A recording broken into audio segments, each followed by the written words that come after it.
آج 10 محرم الحرام کا دن گزر گیا اور یہ وہ رات ہے کہ جس رات میں امام علی مقام حضرت امام حسین رضی اللہ تعالیٰ عنہ میدان کربلا میں اپنی اور اپنے سارے خاندان کی قربانی پیش کر چکے۔ میں بہت ساری گفتگو آپ میری سنتے رہتے ہیں اور بہت سی باتیں ایسی ہیں جو آپ کے حاشیہ خیال میں اس سے قبل بھی ہوتی ہیں۔ میں نے ہمیشہ اپنے دوستوں سے یہی عرض کیا ہے اور پھر یہی عرض کروں گا کہ ہمارا مقصد نہ تو کوئی علمی موضوع چھیڑنا ہے، نہ ہمارا مقصد کسی خاص عنوان پر لوگوں کو جمع کرنا ہے، بلکہ مقصد یہ ہے کہ ہمارا نام بھی ان لوگوں میں آ جائے جو سیدنا امام حسین سے محبت کرنے والے ہیں، اور ہم بھی اس زمرے میں کھڑے ہو جائیں کہ جو زمرہ میرے حبیب پاک کے مشن کی تکمیل کرنے والوں کا گروہ ہے۔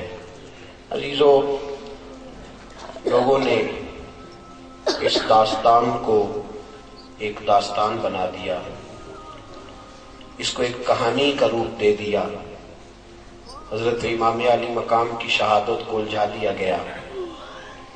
لوگ اس بات کو سمجھے نہیں کہ یہ کربلا ہے، اور کربلا اس سے پہلے بھی کئی بار لگی اور امام حسین کے بعد بھی کئی بار لگی، اور ابھی کئی بار اس کربلا کو سجنا اور کئی بار اس کربلا کو لگنا ہے۔ ابھی کئی ایسے مواقع آئیں گے جب مجھے اور آپ کو اپنے بچے قربان کرانا ہوں گے۔ وقت آئے گا کہ جب مسلمانوں کو اپنے گود کے پالے لے کے میدان میں نکلنا پڑے گا۔ مسلمانوں نہ گھبراؤ، خدا کی شان باقی ہے، ابھی اسلام زندہ ہے، ابھی قرآن باقی ہے۔ کافر کیا سمجھتے ہیں جو ہم سے روز الجھتے ہیں، ابھی تو کربلا کا آخری میدان باقی ہے۔ میرے عزیز، یہ کئی بار، اس کے بعد بھی کئی بار میدان لگا ہے، کئی بار۔ میں اور آپ، ہم رسم و رواج کے قائل لوگ ہیں اور ہماری ذہن جو ہے وہ سطحی مزاج اختیار کر گیا ہے۔ ہم 10 محرم کو درد و الم کی ایک داستان کے طور پہ مناتے ہیں اور پھر اس کو بھول جاتے ہیں۔ میرے عزیزوں، یہ کئی بار میدان لگا ہے۔ ابھی کچھ عرصہ پہلے یہ میدان پھر سے عراق میں لگا تھا۔ حضرت غوث اعظم کے مزار پر گولے پھینکے گئے تھے۔ حضرت غوث اعظم بھی تو میرے محبوب کریم کی اولاد ہے۔ تھوڑا عرصہ پہلے یہ میدان لگا تھا، ابھی تھوڑے دن گزرے کہ شام میں میدان لگا تھا اور حضور کے صحابہ کے جسموں کو قبروں سے نکال کر بے حرمتی کی گئی۔ یہ تھوڑے دن کی بات ہے۔ اور میرے عزیزوں، کچھ پہلے یہ میدان افغانستان میں لگا تھا اور کئی بار لگا تھا۔ لوگوں کے گلے کاٹے گئے تھے، ان میں پیٹرول بھرا گیا تھا، اور پھر مسلمانوں کو جہازوں میں بند کر کے جہاز میں لے جا کے ان کے وجود کو کاٹ کے فضا سے زمین پہ پھینکا گیا تھا۔ کسی کے بازو گر رہے تھے اور کسی کے ٹانگیں گر رہی تھیں اور کسی کا سر گر۔ یہ تھوڑے دن پہلے کی بات ہے۔ اس سے پہلے بھی یہ بازار لگے۔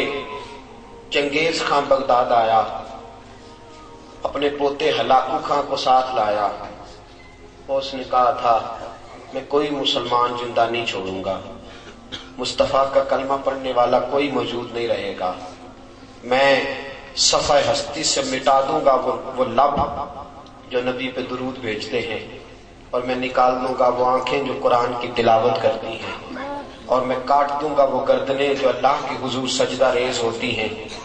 میرے عزیزو، اسی بغداد میں، اسی شام و ایران میں کربلا لگی اور مسلمانوں کے سر کٹے، اتنے سر کٹے کہ ہلاکو خان نے اعلان کیا تھا جو ایک مسلمان کا سر کاٹ کے لائے گا میں 40,000 دینار انعام دوں گا۔ لوگ بھاگتے پھرتے تھے، چاہیے تھا نا لوگ کلمہ بدل جاتے، موت سے ڈر جاتے، لیکن آپ کو حیرت ہوگی بغداد کے مسلمان گلیوں میں نکل نکل کے کہتے تھے آؤ سر کاٹ لو، ہم ہیں محمد کا کلمہ پڑھنے والے، آؤ سر کاٹ لو۔ یہ کوئی ایک بار تو نہیں لگا، یہ کئی بار لگا۔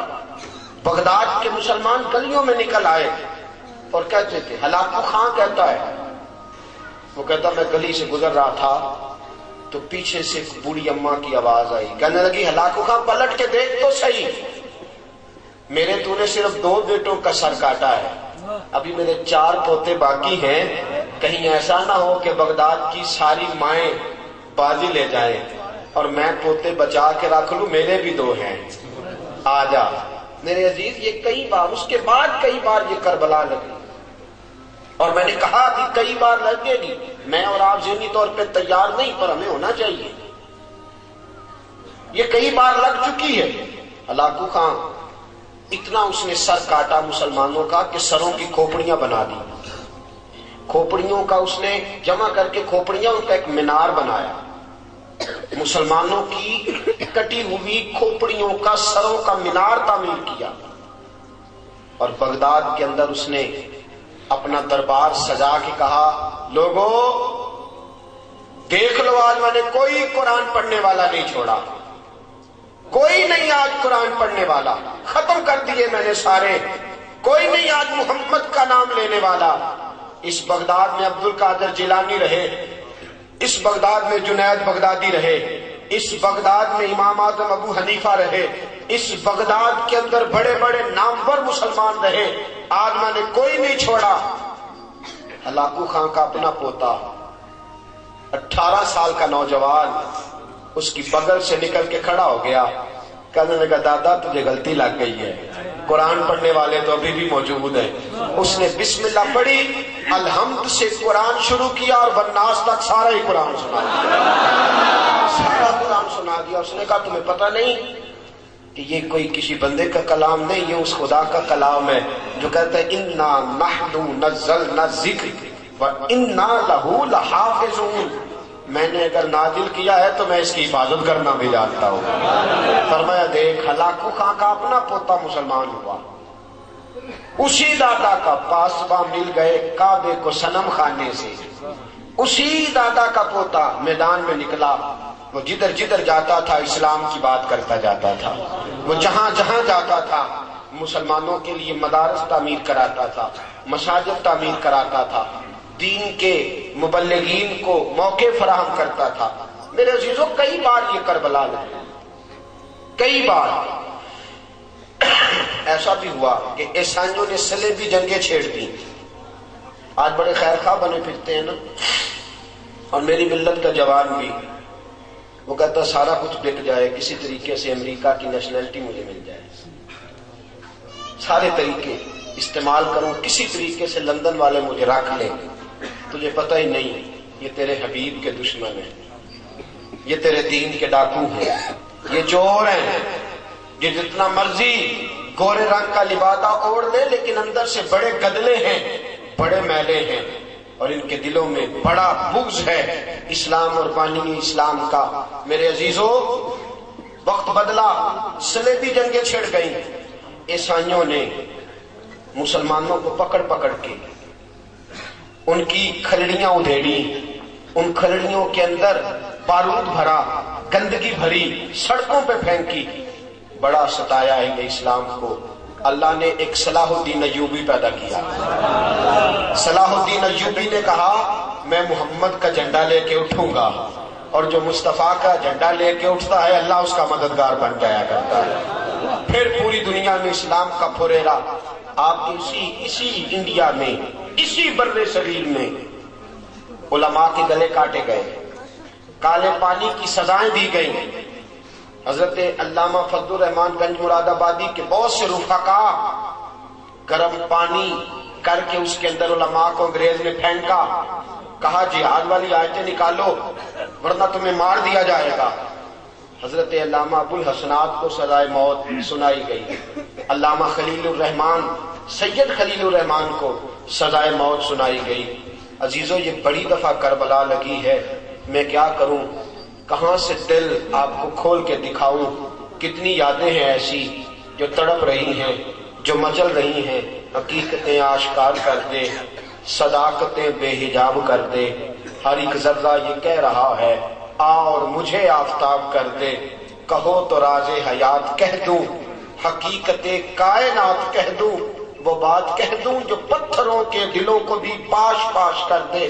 عزیزو، بڑے زخم کھائے اس قوم نے، بڑی تکلیفیں سہی، کئی بار مسلمان لٹے، اور یہ آج اس دھرتی پہ آپ بیٹھے ہیں۔ دھوکہ تو یہی دیا گیا تھا نا کہ یہ دین کے نام پہ بنایا گیا، پراپوگنڈا تو یہی تھا نا کہ پاکستان کا مطلب کیا، لا الہ الا اللہ۔ دھوکہ تو یہی دیا گیا تھا نا کہ یہ وہ علاقہ ہوگا جہاں اسلام نافذ کیا جائے گا، یہاں دین کی بات کی جائے گی، یہاں کا حکمران قرآن و سنت کے مطابق فیصلہ کرے گا۔ آج بھی 108 سال کی وہ اماں کراچی کی ایک بستی میں رہتی ہے۔ 1947 میں اس اماں کے 4 جوان بیٹے ہندوؤں نے کاٹ دیے تھے، اور اس کی بیٹی کی عزت اس کی آنکھوں کے سامنے تار تار کر دی تھی۔ وہ 14 اگست کا دن آتا ہے تو بوڑھی اماں 2 ہاتھ لہرا کے بازار میں نکل آتی ہے، کہتی ہے حکمرانوں مجھے بتاؤ تو صحیح، میری بیٹی کی عزت کیوں لوٹی تھی، مجھے بتاؤ تو صحیح، اگر اسلام نافذ نہیں ہونا تھا تو میرے 4 جگر کے ٹکڑے کیوں کاٹ دیے گئے تھے، کیوں ہم لٹے، کیوں ہمیں ستایا گیا، کیوں ہمیں بے آبرو کیا گیا۔ میرے عزیزو، آج لڑائیاں ہی لڑائیاں ہیں، نہ مولوی باز آتا ہے، نہ پیر باز آتا ہے، نہ حکمران باز آتا ہے، نہ لیڈر باز آتا ہے، تفریق ہی تفریق ہے، تفریق ہی تفریق ہے۔ پہلے یہ تفریق ہے میں پاکستانی ہوں، مسلمان نہیں پاکستانی، اور آپ کس دھرتی پہ نعرہ لگتا ہے سب سے پہلے پاکستان، اسلام کا نام نہیں، پہلے میں پاکستانی ہوں، اس کے بعد میں پنجابی ہوں، اس کے بعد پھر میں گجرانوالہ کا ہوں، اس کے بعد پھر میں گکھڑ کا ہوں، گکھڑ کے بعد پھر میرا محلہ کون سا ہے، اور پھر میں دوسری کی گلی برداشت نہیں کرتا، میری گلی پہلے بننی چاہیے۔ بس ایسی ہوا چلی ہے کہ ہر شخص سوچتا ہے تمام شہر جلے بس ایک میرا گھر نہ جلے۔ ہمیں اپنی اپنی پڑ گئی، اور میرے مصطفیٰ کا دین پھر سے بے آبرو، رسول اللہ کا دین پھر سے بے آبرو، مسجدیں بڑی بڑی، نمازی کوئی نہیں، ادارے بڑے بڑے، طلباء کوئی نہیں۔ میرے عزیزو، مجھے معاف کرنا، آج کچھ مزاج میں آپ کو تلخی محسوس ہوگی، خوگر حمد سے تھوڑا سا گلا بھی سن لے۔ محفل بھی وہی اچھی لگتی ہے جس محفل میں 10 سیاستدان اسٹیج پہ ہوں اور ان کو موقع دیا جائے، وہ پیسے بانٹ رہے ہوں۔ نعت خواں تو امیر ہو گیا، قوال تو امیر ہو گیا۔ اس قوم نے بڑے بڑے نادانوں کو رئیس کر دیا، لیکن دین کا نام لینے والا مولوی بھکاری بن گیا۔ وہ بیچارہ کبھی کھال مانگنے جاتا ہے، وہ بیچارہ کبھی ختم کے پیسے لینے جاتا ہے، وہ کبھی کل خانی پہ جاتا ہے، وہ بھکاری بنا دیا، بھکاری، سازش رچی، سازش، دین کا مبلغ بھکاری بن گیا۔ ہم نے بڑا دھوکہ کیا اس دین کے ساتھ۔ دین نبی دا وانگ یتیماں رووے تے کرلاوے، میں کتھوں لبا عمر بہادر، میں کتھوں لبا عمر بہادر، جڑا مینوں سینے لاوے۔ دوستو، اتنے دھوکے، اتنی تکلیفیں، اتنی اذیتیں اس دین کے ساتھ۔ میں نے ایک مدرسہ بنایا، میرے اس مدرسے کے اندر 4 اساتذہ پڑھانے کے لیے بیٹھتے ہیں، 2 استانیاں معلمات پڑھانے بیٹھتی ہیں۔ میں آپ کو درد نہیں بتا سکتا کہ بچے غریب گھروں کے، ٹیلنٹ اتنا، ان کے اندر ٹیلنٹ اتنا۔ ایک ایسا بچہ میرے پاس ہے کہ اتنا ذہین بچہ، اتنا ذہین، لیکن اس کے ابا جی مجھے فون کر کے کہتے ہیں قاری صاحب، مولوی صاحب، حضرت صاحب، میں غریب آدمی ہوں، میں 8 سال میں پورا عالم نہیں بنا سکتا، آپ مہربانی کریں 2 سال میں میرے بچے کو تیار کر دیں، میں روزی روٹی بھی تو اپنی پوری کرنی ہے۔ میرے عزیز، یہ کیسا دھوکہ دیا گیا، کیسی تکلیف دی گئی، کتنی اذیت پہنچائی گئی کہ آج ہمارے بچے، رئیسوں کے بچے تو کتنی آسانیوں میں ہیں، جا کے منتیں کر کے اسکول میں داخل کراتے۔ اب پہلی کلاس کی فیس 2000 روپیہ رکھ دی گئی ہے، لیکن ہمارے اندر بھوت سوار ہوا انگریزی کا۔ میں سرکاری تعلیم کی مخالفت نہیں کرتا، میں انگریزی تعلیم کی، لیکن میں کہتا ہوں دین کا کیا قصور ہے؟ دین کی کیا غلطی ہے میرے ساتھیوں بدلا؟ اور پھر مصیبت بن جاتی ہے. ابھی جانچ پڑتال ہوتی ہے نا کاغذوں کی تو ہمیں مصیبت بنتی ہے. ہم نمازیں یاد کرتے پھرتے ہیں, دعائے قنوت یاد کرتے پھرتے ہیں, نماز جنازہ میں اعلان ہوتا ہے آج بھی جس کو جنازے والی دعا نہیں آتی ربی جانی پڑھ لے, اس کو جنازے والا درود نہیں آتا درود ابراہیمی پڑھ لے. اتنا دھوکہ دین کے ساتھ, اتنا دھوکہ. میرے عزیز ابھی تو کربلا لگنی ہے, ہم نے ایک کربلا میں جانا ہے, ابھی تو امام مہدی کو آنا ہے, ہم کو نکلنا ہے. غور کرو, تفکر کرو, روزی روٹی کے لیے نہیں آئے ہم. یہ کام تو کافر بھی کر رہا, تیری شان کس لیے زیادہ؟ سن, میرے حبیب پاک نے ڈیوٹیاں لگائیں. فرمایا ابو بکر سب سے پہلے تیری ڈیوٹی ہے میرے دین کو تھام کے رکھنا. صدیق اکبر نے سارا گھرانہ اکٹھا کر لیا, کہا اے عائشہ تو جائے گی میرے مصطفیٰ کے حرم میں, اور کہا اے اسماء تیری ڈیوٹی ہے میرے مصطفیٰ کی نوکری کرنی. کہا اے میرے بیٹے میں جا رہا ہوں نبی پاک کو لے کے غار ثور میں, سارا دن کافروں کی خبر رکھنا, شام کو مجھے پہنچانا. ابو بکر نے کبھی سوچا بھی نہیں تھا کہ میں کبھی امیر المومنین بنوں گا, انہوں نے کبھی تصور بھی نہیں. اکیلے تنے تنہا پورا خاندان ڈیوٹی پہ لگا کے کہا دین کی امانت ہے ہمارے پاس آئی ہے, ہم نے اس کی حفاظت کرنی ہے, اس کے لیے قربانی دینی ہے. سارا گھرانہ جناب صدیق اکبر نے. سیدہ عائشہ فرماتے ہیں 40,000 دینار کل پونجی تھے.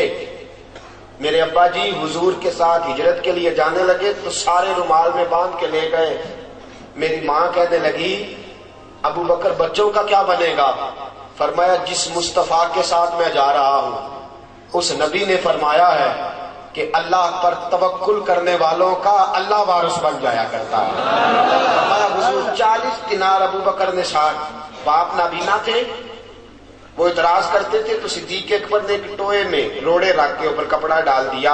فرمایا ابا جی پوچھے پیسے کدھر ہیں تو ان کا روڑوں پہ ہاتھ رکھوا دینا تاکہ پتہ چلے پیسے ادھر ہی ہیں. جوان بیٹی صدیق اکبر کی. غار ثور پہ گئے ہیں آپ لوگ؟ کچھ لوگ گئے ہیں نا, بڑے کم لوگ غار ثور پہ جاتے ہیں. تقریباً 3 میل کے لگ بھگ سفر ہے یا کم و بیش ہوگا. میرے عزیزوں 5,413 فٹ اونچی غار ہے, چڑھا نہیں جاتا. میرے ساتھ یہ میرے عزیز موجود تھے, مجھے کھینچ کے لے گئے اور پکڑ پکڑ کے واپس لائے. اس غار ثور میں حضور تشریف فرما ہے. آپ نے کبھی تنہائی کاٹی ہے دین کے لیے؟ میں 3 سال شیب ابی طالب کی بات نہیں کرتا, 3 راتوں کی بات کرتا ہوں. میرے رسول پاک اور اپنے ہی گھر میں حضور بے وطن ہو گئے, اور میرے رسول پاک غار ثور میں حضرت ابو بکر نے جوان بیٹی کی ڈیوٹی لگائی. دوستو جوان بیٹیاں تو دن کے اجالے میں باہر کوئی نہیں نکالتا. صدیق اکبر نے کہا بیٹی رات کو روٹی پکا کے لے کے آنا. حضرت اسماء رات کے اندھیرے میں روٹی باندھ کے اس غار ثور پہ جایا کرتی تھی اور روٹی دے کے آتی تھی. دوسرا دن آیا تو ابو جال آیا, کہنے لگا بتا تیرا باپ کدھر ہے؟ حضرت صدیق اکبر کی جوان صاحبزادی کہا اسماء بول تیرا باپ کدھر ہے؟ تو جناب اسماء کہنے لگی کیا کروں, مسلمان ہوں جھوٹ میں بول نہیں سکتی, ہوں نا مسلمان, جھوٹ نکلتا نہیں. حضرت اسماء کہنے لگی مجھے پتا ہے پر تجھے بتاؤں گی نہیں, مجھے پتا ہے پر تجھے بتاؤں گی نہیں, پتا ہے مجھے وہ کہاں ہے پر میں تجھے بتاؤں گی. ایک عورت اور دنیا کا سب سے ظالم آدمی ابو جہل, بتانا پڑے گا پر میں نہیں بتاؤں گی, پتا بھی ہے پر بتاؤں گی. دوستو لوگ کٹھے ہو گئے, بحث بڑھ گئی. ابو جہل نے تھپڑ مارا حضرت اسماء کے منہ پہ, اور یہ کسی غریب کی بیٹی نہیں, سردار مکہ کی بیٹی ہے, صدیق اکبر کی صاحبزادی ہے. تھپڑ مارا, نیچے پتھر تھا, حضرت اسماء پتھر پہ گری, آپ کا ایک ہونٹ پھٹ گیا. کانوں میں بالی تھی وہ کان میں پھر گئی, خون بہنے لگا. حضرت اسماء اسی طرح اٹھی, لوگ پکڑ کے ابو جہل کو لے گئے. شرم کا عورتوں کے منہ لگتا ہے, کھینچ کے لے گئے. جناب اسماء اٹھی, منہ کے اوپر رومال باندھا, روتی ہوئی کھانا پکانا شروع کر دیا. ابو بکر صدیق کی بیٹی تڑپتی ہوئی کھانا پکا کے اور سر جھکا کے غار میں پہنچی. اور کھانا آگے رکھا. ابو بکر صدیق نے پوچھا بیٹا خیر ہے؟ گھر میں ساری خیر ہے؟ سب ٹھیک تھے؟ تو حضرت اسماء کے 2 آنسو گرے. بیٹی روئے اور باپ تڑپے نہ، بیٹی پریشان ہو اور باپ کی طبیعت پہ گراں نہ گزرے. حضرت اسماء بیٹی خیر ہے رو پڑی. حضرت صدیق اکبر رضی اللہ تعالیٰ عنہ نے انگلی اٹھائی، ایک روایت انگلی اٹھائی اور منہ پہ رکھی. فرمایا بیٹا یہاں رونا بھی نہیں، یہ مصطفیٰ کا دربار ہے، یہاں رونا بھی نہیں. حضور نے فرمایا کیا ہوا؟ کیا ہوا اسماء، کیا بات ہے؟ کہ حضور کچھ نہیں. فرمایا بول تو صحیح. یا رسول اللہ کوئی بات، بولو تو صحیح. حضور کچھ نہیں. کہا اسماء میں پوچھ رہا ہوں. حضرت اسماء نے چہرے سے نقاب ہٹایا تو خون پھر سے بہنے لگا. رسول کریم کی مقدس آنکھیں چھلک پڑی، ہاتھ اٹھ گئے. کہا اے اللہ تو ابو بکر کی خدمتیں دیکھ رہا ہے، اے اللہ تو صدیق اکبر کی قربانیاں دیکھ رہا ہے، اے اللہ دین کی امانت کو کس طرح ادا کر رہا ہے تو دیکھ رہا ہے. اے اللہ گواہ ہو جا میں ابو بکر سے راضی ہوں، تو بھی اس سے راضی رہنا. میں راضی ہوں صدیق اکبر سے.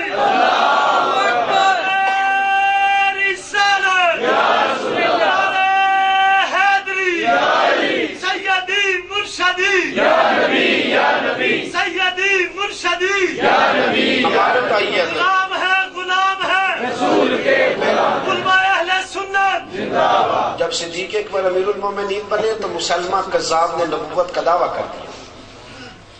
اس نے کہا میں نبی ہوں. کچھ لوگوں نے کہا ہم زکوٰۃ نہیں دیں گے.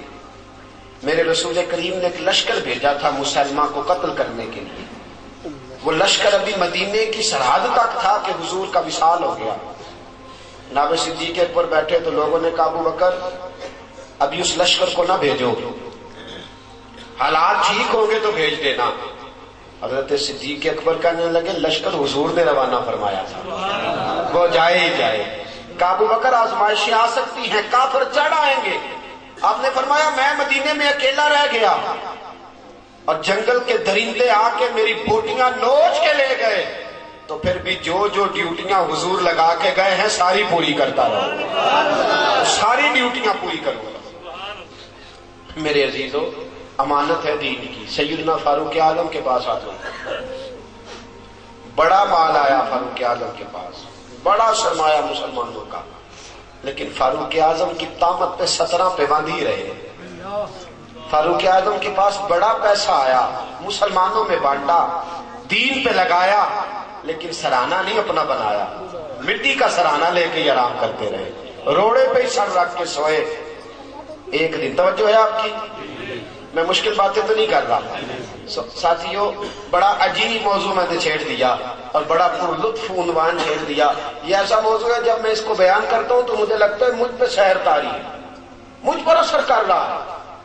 جب میں یہ واقعات پڑھتا ہوں تو لگتا یہ ہے کہ یہ میرے اندر کی اصلاح کرتے جا رہے ہیں، یہ مجھے جھنجھوڑ رہے ہیں، یہ میرے ضمیر کو ملامت پر مجبور کر رہے ہیں. حضرت فاروق اعظم رضی اللہ تعالیٰ عنہ کا زمانہ آیا.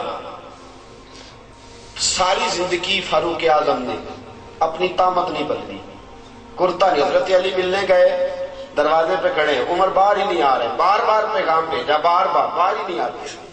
آپ نے کہا کہ حضرت عمر کے بیٹے سے بھیج اپنے باپ کو، لاکھوں مربع میل کا حکم، بھیج اپنے باپ کو. حضرت عمر کے بیٹے رو پڑے، کہنے لگے مولا علی بات یہ ہے کہ ابا جی کے پاس ایک ہی قمیض ہے اور میری اماں عمر کی بیوی نے قمیض کو دھو کے خشک ہونے کے لیے ڈال دیا ہے. وہ ذرا خشک ہوتی ہے تو ابا جی پہن کے آتے ہیں. میرا حکمران آج عدل اس لیے نہیں قائم کر سکتا کہ اس کی اپنی عیاشی ختم نہیں ہوتی. وہ بھوک کاٹتے تھے، اپنے اوپر نہیں قوم پر خرچ کرتے تھے. تو عدل، انصاف، محبت ساری زندگی عمر. ایک دن حضرت علی المرتضیٰ سے ملاقات ہوگی، امام حسن اور حسین ساتھ ہیں. تو سیدنا فاروق اعظم سے جناب علی کہنے لگے میں کچھ ملکوں کا، کچھ صوبوں کا دورہ کر کے آیا ہوں. اے عمر توجہ ہے آپ کی، بڑا قیمتی جملہ. حضرت علی کہنے لگے میں کچھ صوبوں کا دورہ کر کے آیا ہوں، عمر لوگ تیری بڑی تعریف کرتے ہیں. آپ نے فرمایا علی تو یار ہے، تو کہے گا ہی، اگر حسن اور حسین تعریف کرے تو مانوں گا. یہ میرے مصطفیٰ کے صاحبزادے ہیں، یہ رسول اللہ کا خاندان ہے. اگر یہ تعریف کریں تو میں مانتا ہوں. امام حسن کہنے لگے امیر المومنین میں کیا تعریف کروں گا جب آپ کی تعریف پوری دنیا کر رہی ہے. آپ نے کمال حق ادا کیا ہے نبی پاک کی جانشینی کا. میں کیا تعریف کروں گا، سارا زمانہ کر رہا ہے. کہ حسین آپ کا کیا خیال ہے؟ توجہ ہے آپ کی؟ بڑی مہربانی، تھوڑی دیر بیٹھ جائیں، سارے ساتھی بیٹھ جائیں، خوشبو والے دوست بھی بیٹھ جائیں تھوڑی دیر کے لیے. اللہ سلامتی عطا کرے. آپ کو بہت ساری جزا دے، آپ تشریف لائے. عزیزو، نبی کریم صلی اللہ تعالی علیہ وآلہ وسلم کے نواسے امام حسین کہنے لگے عمر کمال کی بات یہ ہے کہ میں آپ کی تعریف نہیں کرتا، بلکہ جب آپ مجھے نظر آتے ہیں میں دل سے دعائیں کرتا ہوں. میں آپ کے لیے دعائیں کرتا ہوں. آپ نے کمال کر دی. حضرت سیدنا فاروق اعظم فرمانے لگے مجھے لکھ کے دیتے ہو کہ میں اچھا ہوں؟ یہ عجیب بازی ہے، یہ عجیب پیار ہے. مجھے لکھ کے دیتے ہو کہ میں اچھا ہوں؟ امام حسن حسین نے لکھ کے دیا کہ اس وقت ہماری نظر میں اس دھرتی پہ اگر کوئی اچھائی ہے تو فاروق اعظم کے پاس ہے. جب جملہ لکھ کے دیا تو حضرت فاروق اعظم کی آنکھوں میں آنسو آ گئے. سینے سے لگایا، کہا اے اللہ تو گواہ رہنا، میرے مصطفیٰ کے نواسے کہہ رہے ہیں کہ میں اچھا ہوں. اے اللہ تو گواہ رہنا. عزیزو، امانت آئی سیدنا عثمان غنی کے پاس. عثمان غنی بہت بڑی حکومت کے امیر ہیں، بہت بڑی. 2000 آدمی آ گیا شر پسند. اس نے آ کے حضرت عثمان غنی کے گھر کا گھیرا چاروں طرف سے تنگ کر لیا. حضرت عثمان غنی سے انہوں نے مطالبات شروع کر دیے. شر پسند لوگ تھے. انہوں نے کہا کہ عثمان آپ خلافت چھوڑ دیں. حضرت عثمان غنی نے فرمایا کیسے چھوڑ دوں؟ میرے رسول پاک نے فرمایا تھا عثمان اللہ تجھے ایک قمیض پہنائے گا، لوگ اتارنا چاہیں گے پر کبھی نہ اتارنا. فرمایا حضور نے فرمایا تھا نہ چھوڑنا، میں کیسے چھوڑ دوں؟ چاروں طرف سے گھیرا انہوں نے ڈالا ہے مکان کا. امام حسین پہ 3 دن پانی بند ہوا ہے. حضرت عثمان غنی پہ 40 دن پانی بند رہا. 40 دن نہ کھانا کھایا نہ پانی پیا. لوگ کہنے لگے عثمان بھوک پیاس نہیں لگتی؟ فرمایا بھوک لگتی ہے تو خدا کا ذکر کرتا ہوں، پیاس لگتی ہے تو قرآن کی تلاوت کرتا ہوں. اللہ میری بھوک اور پیاس ختم کر دیتا ہے. 40 دن کہ میں نے کہا کہ بڑی پرانی ہے کربلا، بڑی پرانی. 40 دن پانی بند رہا. حضرت علی اور حضرت امام حسین کے لیے تو جناب عباس پانی لے کے آئے تھے. حضرت عثمان غنی کے لیے جناب علی پانی کا مشکیزہ لے کے آئے. حضرت علی پانی کا مشکیزہ لے کے آئے اور جب پہنچے دروازے پہ تو ایک ظالم نے تیر مارا، مشکیزہ پھٹ گیا، پانی بہہ گیا. حضرت علی المرتضیٰ کہنے لگے مجھے عثمان نے منع کر دیا تم سے لڑنا نہیں، ورنہ تم 2000 ہو. 2000 کے لیے تو علی اکیلا ہی کافی ہے. دیواریں ہلتی رہتی ہیں اور در کانپ جاتا ہے، علی کا نام سن کے اب بھی خیبر کانپ جاتا ہے.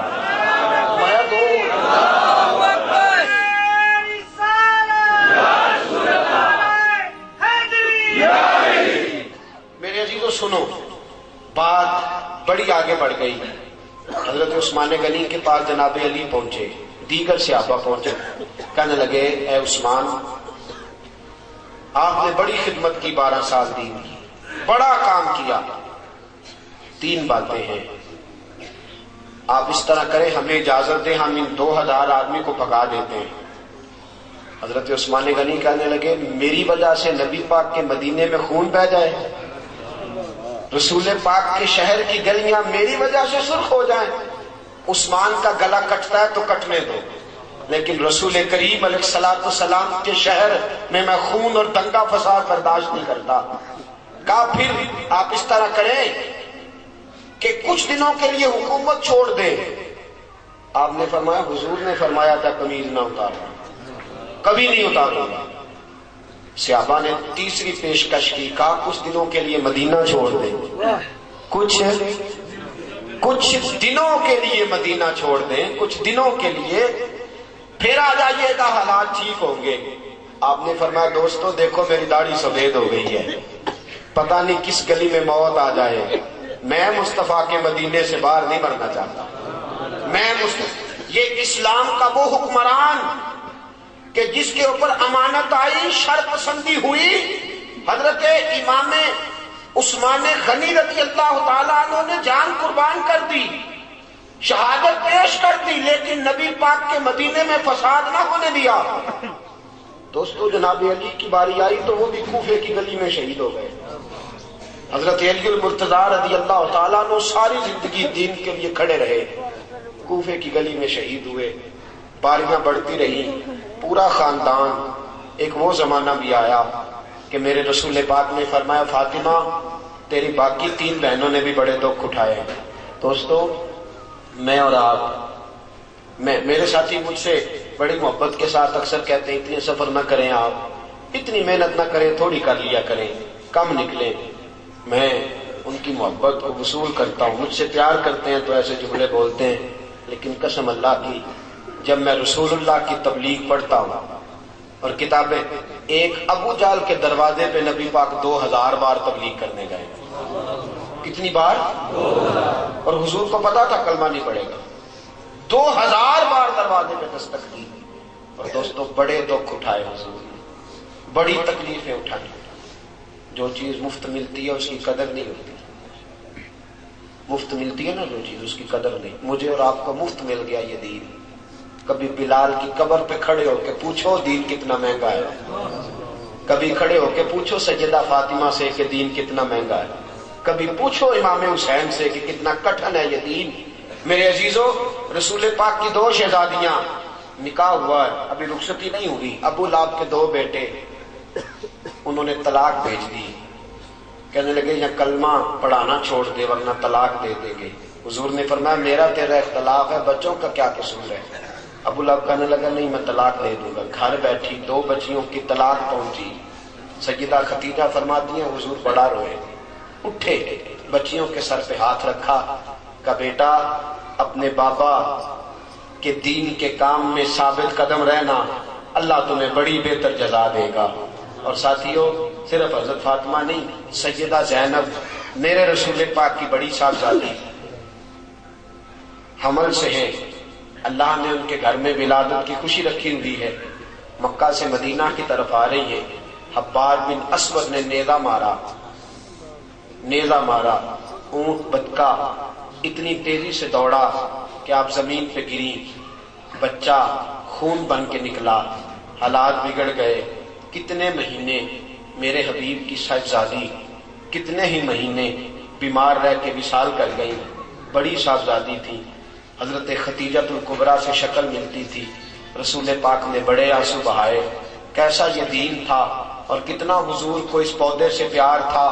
بیٹی کو شہید کرنے والا حبار بن اسود منہ پہ نقاب ڈال کے فتح مکہ کے بعد آیا، آگے کہنے لگا سونےاں کوئی آپ کا بہت بڑا مجرم بھی کلمہ پڑھ لے تو اس کو بھی معاف کر دیتے ہو؟ رسول پاک نے فرمایا چہرے سے نقاب ہٹا، بیٹیوں کے قاتل کبھی بھولا نہیں کرتے، تو چہرے سے نقاب ہٹا، اولاد کے قاتل کبھی بھولا نہیں کرتے، لیکن تو پڑھ لے کلمہ، مجھے سب سے زیادہ دین سے پیار ہے، اگر تو مسلمان ہو گیا تو میں تیری یہ خطا بھی معاف کرنے کو تیار ہوں۔ میرے عزیزو کربلا بڑی پرانی، کربلا بڑی پرانی۔ حضرت امیر حمزہ رسول پاک کے چچا اور رضائی بھائی بھی ہیں، صرف 6 مہینے عمر مبارک زیادہ تھی، حضور کے ساتھ کھیلے تھے، نبی پاک کو بڑا پیار تھا، حضور بڑی محبت فرماتے تھے، بڑا میرے رسول پاک کے ساتھ لگاؤ تھا، کلمہ بھی بڑی جلدی پڑھ لیا۔ حضور فرماتے تھے حمزہ تو حمزہ نہیں، اسد اللہ و رسول، تو اللہ رسول کا شعر ہے۔ میدان احد میں جناب امیر حمزہ کی لاش مبارک پڑی ہے، نبی پاک کی پھپھو حضرت صفیہ اس لاش کے قریب جاتی ہیں تو حضور فرماتے ہیں میری پھپھی کو روکو، یہ کٹی ہوئی لاش ہے، پھپھی سے دیکھی نہیں جائے گی۔ حضرت صفیہ دور کھڑی ہو کے کہتے ہیں محمد میرا سگا بھائی تھا پر میں اتنا پیار نہیں کرتی تھی جتنا تو چاچا سے پیار کرتا تھا، اگر تو برداشت کر سکتا ہے تو میں بھی کر لوں گی۔ پورا وجود کاٹ دیا گیا حضرت امیر حمزہ کا۔ میرے دوستوں کئی بار کربلا سجی، کئی بار کربلا لگی، اور یہ کربلا جو عراق کے میدان میں لگی اس کا تو آغاز بڑا پہلے ہو گیا تھا، بڑا پہلے سیدہ فاطمہ الزہرا 5.5 سال عمر تھی، مکے کی گلی سے گزر رہی تھی۔ ابو جہل نے کہا معاذ اللہ محمد صلی اللہ علیہ وسلم اچھے نہیں، اس نے یہ جملے بولے تو حضرت فاطمہ نے کربلا کا آغاز کر دیا، فرمانے لگی تو بڑا لعنتی ہے، میرے باپ کو تو اللہ نے بڑی عزتیں عطا فرما رکھی ہے۔ آغاز ہو گیا، نکارہ بجا دیا کربلا کا۔ 5.5 سال عمر مبارک حضرت فاطمہ کی۔ ابو جہل نے تھپڑ مارا چہرہ اقدس پہ۔ حضرت فاطمہ پہلا ظلم سہ کے گھر آئی، رسول کریم علیہ السلام بڑے پریشان ہوئے۔ میرے عزیزوں، کربلا کا آغاز ہوا، سیدہ نے دکھ برداشت کیے، بڑے کٹھن لمحات میں یہ بچے پالے، امام حسن اور حسین کی تربیت فرمائی۔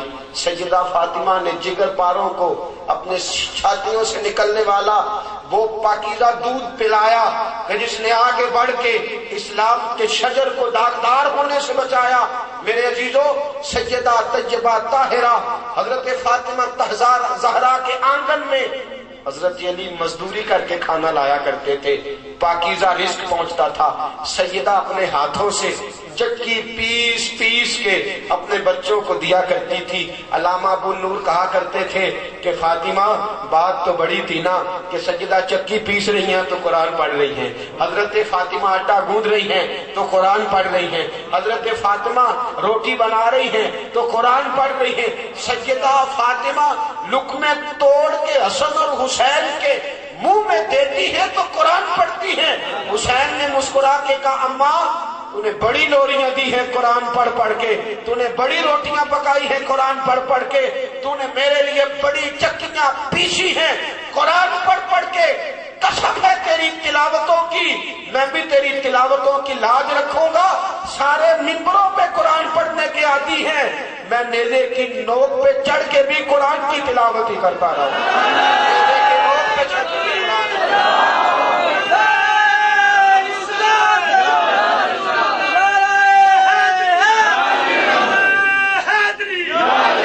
میرے سخی حسین دی شان ویکھو، میرے سخی حسین دی، میرے سخی حسین دی شان ویکھو، ایسا رتبہ تے کسے نے پایا ہی نہیں۔ لکھاں ہوئے شہید جہان اندر پر ہتھاں اتے تے کسے بال کو آیا ہی نہیں۔ اپنے رب نو راضی کرن واسطے سجدے اندر تے کسے سیس کو آیا ہی نہیں۔ ممبراں اتے تے سارے ہی قرآن پڑھ دے پر چڑھ کے نیزے تے کسے سنایا ہی نہیں۔ ممبراں اتے تے سارے ہی قرآن پڑھ دے پر چڑھ کے نیزے تے کسے۔ میری بہنیں، میری مائیں، بچیاں مجھے سن رہی ہیں، ماں فاطمہ ہو تو بیٹا حسن اور حسین ہوا کرتا ہے۔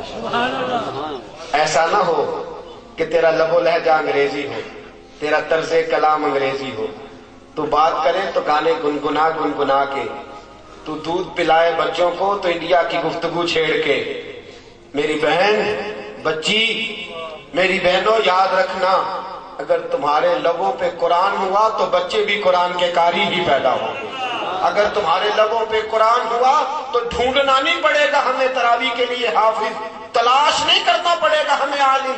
خواجہ بختیار کاکی رحمت اللہ علیہ قاری صاحب کے پاس پڑھنے گئے، 5-6 سال کی عمر ہے، بسم اللہ قاری صاحب نے پڑھائی تو 5.5 سال کے بچے نے 15 سپارے قرآن وہیں بیٹھ کے سنا دیا۔ قاری صاحب کہنے لگے بیٹا کہاں سے سیکھا؟ کہنے لگا دیکھ کے مجھے نہیں پڑھنا آتا۔ خواجہ صاحب کہتے ہیں دیکھ کے نہیں پڑھنا آتا، پر میری اماں 15 سپارے کی حافظ تھی، وہ سارا دن پڑھتی رہتی تھی، مجھے بھی 15 سپارے یاد ہو گئے، سارا دن قرآن۔ میرے عزیز، اس دین کو ضرورت ہے، یہ میرے اور آپ کے پاس آیا ہے، میرے اور آپ کے پاس۔ ہم نے اس دین کو تکلیف، اگر دکھ پہنچے میرے جملے سے تو مجھے معاف کرنا، معاف کرنا، پھر معاف کرنا۔ میرے عزیزوں، قرآن صرف ختم پہ پڑھنے کے لیے، قبروں پہ پڑھنے کے لیے، قرآن پاک صرف اس لیے ہے کہ چلو آؤ گھر میں جن آ گیا سورہ بقرہ پڑھ لیں، آؤ قرآن پاک کی تلاوت کر لیں، کاروبار نہیں چلتا تو وہاں بچوں کو بلا کے، اس لیے آیا قرآن، یہ ثواب کی کتاب ہے۔ یہ ساری باتیں بھی ٹھیک ہے، لیکن قرآن انقلاب کے لیے آیا، قرآن انقلاب کے لیے آیا۔ قرآن پڑھو، اس کو سمجھو، اس پہ غور کرو۔ کتنے مفسر ملتے ہیں آج آپ کو قرآن کے؟ کتنے لوگ آپ کو ایسے ملتے ہیں جو قرآن کی فہم سے واقف ہیں، جو قرآن کی تفسیر سے آگاہ ہیں؟ ہمارے ہاں تو قرآن مجید کا ترجمہ تفسیر نہ پڑھا جاتا نہ پڑھایا جاتا۔ میرے عزیز کتنے لوگ تجھے ایسے ملیں گے جو قرآن کا درس دے رہے ہیں؟ میں نے سینکڑوں بار بات کی، یا پھر دہراتا ہوں، درد دل میرے عزیزوں، ہمیں بڑا بھی شوق ہونا تو بچے کو حافظ بنانے کا، 3 سال میں وہ حفظ کر کے آتا ہے، پھر کلین شیو کراتا ہے، نماز نہیں پڑھتا، چھوڑ دیتا ہے سارا کچھ۔ کیوں نہیں ہم اپنا بچہ عالم دین بنانے کے لیے پیش کرتے؟ یہ ہمارا نہیں دین؟ برابر کا نہیں سب کا؟ آج جو لوگوں نے دین سے جان چھڑانے کے طریقے تلاش کیے، کچھ کہتے ہیں میں مولوی نہیں، میں مولویوں سے متنفر ہوں۔ بے شک بڑے لوگ مجھ سے پہلے بھی ناراض رہتے ہیں، کہتے ہیں آپ سخت سخت باتیں کرتے ہیں۔ کیا کروں عزیزو، وڈیرا، پرانا وڈیرا جاگیردار اپنے گاؤں میں سکول نہیں بننے دیتا تھا، کہتا تھا یہ بچے پڑھ گئے تو میری بھینسوں کو چارہ کون ڈالے گا؟ پیر صاحب بھی اپنی درگاہ پہ مدرسہ نہیں بننے دیتے، وہ کہتے ہیں یہ قرآن و حدیث پڑھ گئے تو مجھے پیر کون مانے گا، لہذا مدرسہ ہی نہ بناؤ، خالی دربار بناؤ۔ یہ پڑھ گئے تو مجھے کون مانے گا، تو پتہ چل جائے گا پیر کون ہوتا ہے، تو قرآن و حدیث پڑھ جائے۔ میں نے اور تم نے دربار آباد کر دیے ہیں، مدارس برباد کر دیے۔ کتنے گھر ہیں جن کے گھروں میں تفسیر قرآن پاک کی موجود ہے؟ کتنے گھر ہیں جن میں میرے نبی پاک کی سیرت پر کتابیں موجود ہیں؟ کتنے گھر ہیں جن گھروں کے اندر رسول کریم علیہ السلام کے دین اور مسائل شریعہ جاننے والے لوگ موجود ہیں؟ میرے عزیزو، دین کی امانت جب تک حسین کے پاس تھی، امام حسین نے قربان کر دیا سارا کچھ قربان کر دیا، اور جب تیرے اور میرے پاس آئی ہے ہم نے کیا کیا ہے؟ جو وقت بچا وہ دین کو دیا، جو وقت بچا۔ بیٹا آپ نماز کیوں نہیں پڑھتے؟ ٹائم نہیں ہوتا۔ بھئی جو فارغ ہوتے ہیں وہ نماز پڑھتے ہیں، جو ویلے ہوتے ہیں وہ نمازی ہوتے ہیں۔ میں نے کہا کہ میں آپ کو کربلا سنا رہا ہوں، میں اسی لیے اس کا نام رکھتا ہوں پیغام حسین، تاکہ یہ واقعہ کربلا نہ رہے، یہ امام حسین کا پیغام بنے۔ عزیز میرے یاد رکھ، آج دین تیرے اور میرے پاس آیا، یہ بڑا پریشان ہے، اس کو پھر سے خون کی ضرورت ہے، اس کو پھر سے مجاہدین کی ضرورت ہے۔ آج ہم نے دین کو صرف اتنا اپنایا کہ کبھی حالات بگڑ جائیں تو ہم مسجد کا رخ کر لیتے ہیں، کبھی طبیعت بگڑ جائے تو ہم مسجد کا رخ کر لیتے ہیں، ورنہ میرے دوست ہمارا اپنے دین سے وہ رشتہ نہیں جو کہ رشتہ ہونا چاہیے۔ غریب الوطن دین، پریشان دین۔ دیکھو نا کیسا وطن ہے جس میں 2 لوگ ایک دوسرے کو جا رہے ہیں، کوئی شہید ہے کوئی مردود ہے، اسی بات پہ ویسے ہو رہے ہیں۔ یہ کیسا ہم نے دین کا حلیہ بگاڑا؟ ہم سمجھے نہیں اس بات کو کہ یہ دین تو لوگوں تک پہنچانے کے لیے ہے، آگے بڑھانے کے لیے، عام کرنے کے لیے۔ میرے عزیزو، سیدنا امام علی مقام نے 2 خطبے دیے، وقت قریب ہوتا ہے، 2 خطبے ہیں، بس اپنی بات تکمیل کی طرف لے جا رہا ہوں۔ ایک خطبہ ہے سارے لوگوں کو، اور ایک امام حسین کا خطبہ ہے اپنے خاص لوگوں کو۔ امام حسین کا خطبہ مقام بیضا پر آپ نے خطبہ دیا، فرمایا ظالموں، تم نے اللہ کے دین کو پامال کیا، شراب جلوے کو رواج دیا، بے حیائی کو عروج دیا، تو میں تمہارے خلاف نکلا۔ تم اچھی طرح جانتے ہو کہ میری فضیلت کا اس وقت کوئی شخص موجود نہیں، اور تم یہ بھی جانتے ہو کہ پوری کائنات میں اس وقت اللہ کے رسول کا نواسہ بھی ایک ہی ہے۔ فرمایا یاد رکھو، تم میرا ناحق خون بہاؤ گے، دنیا میں بھی تمہیں جواب دینا پڑے گا، آخرت میں بھی تمہیں۔ یہ خطبہ امام حسین کا، اور پھر ایک خطبہ خاص لوگوں میں، بڑی قابل توجہ بات۔ امام حسین جاگ رہے ہیں آپ لوگ؟ الحمدللہ، اللہ کرے کہ آپ جاگتے ہی رہیں۔ نعرہ تکبیر، نعرہ رسالت، نعرہ حیدری، امام حسین نے ایک خطبہ دیا فردن فردن گھر کے افراد کو۔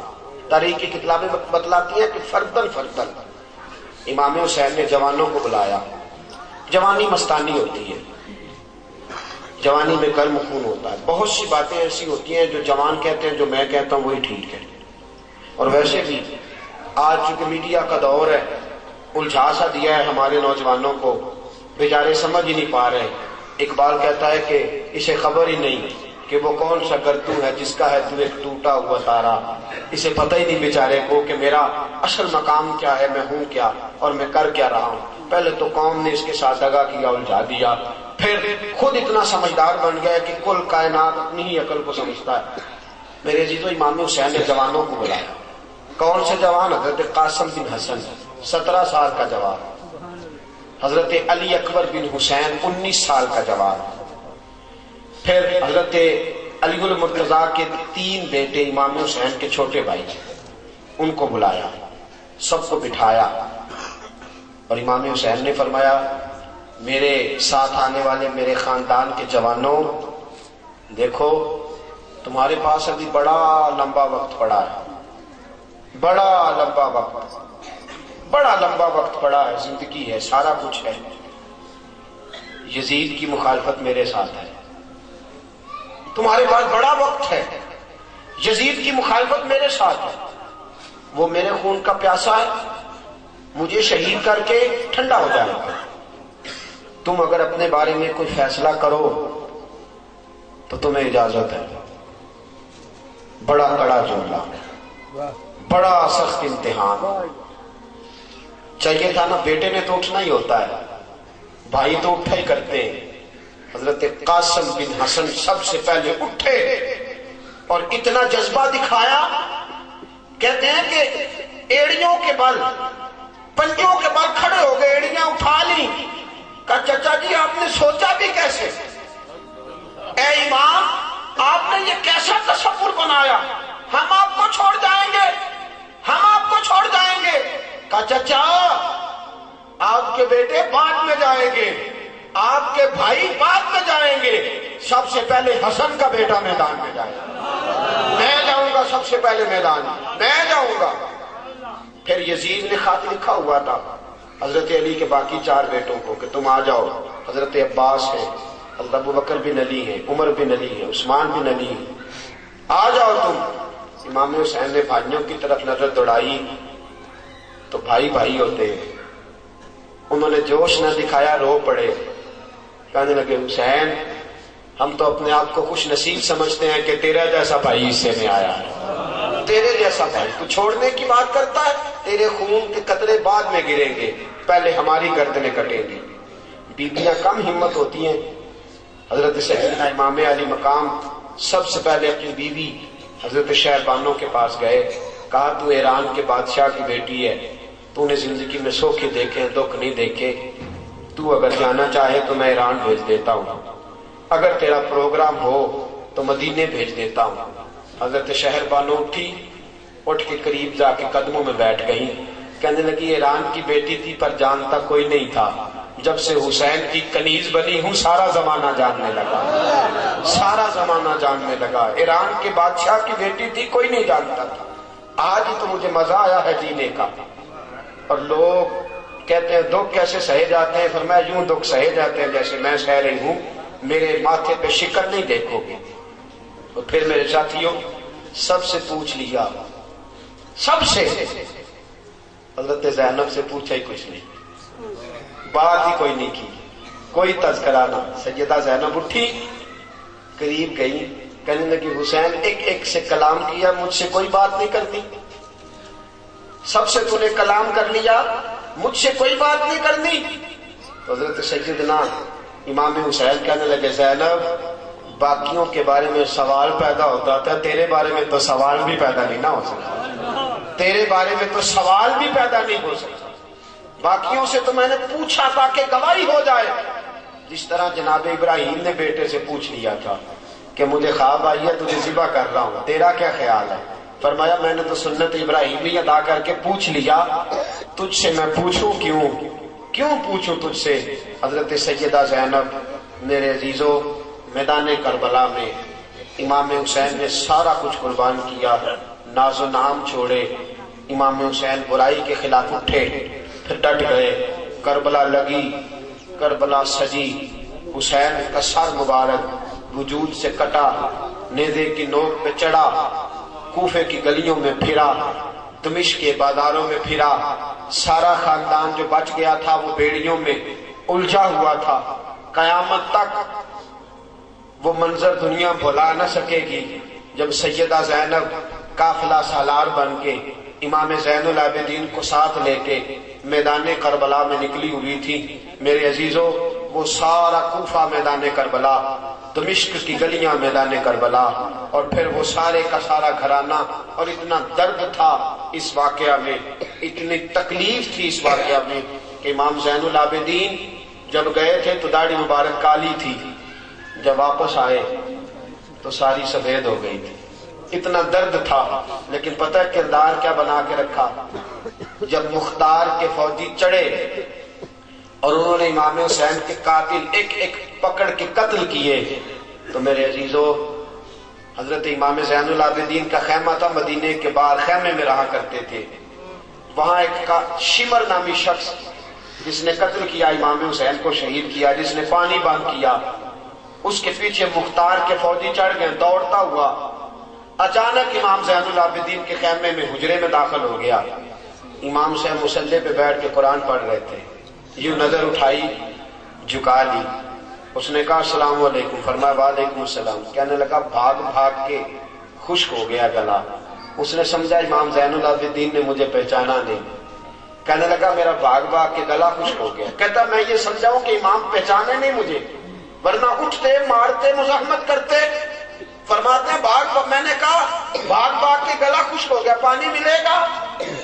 امام زین العابدین نے قرآن پاک کو لپیٹا، اٹھے، ہاتھوں سے پیالے میں پانی ڈالا، ایک پیالہ بھر کے پلایا، اور پیے گا؟ کہنے لگا ہاں، دوسرا بھی دیا، تیسرا بھی دیا۔ ہم تو دشمن کو بھی پاکیزہ سزا دیتے، پاکیزہ سزا دیتے۔ فرمایا 3 پیالے پانی کے پیے۔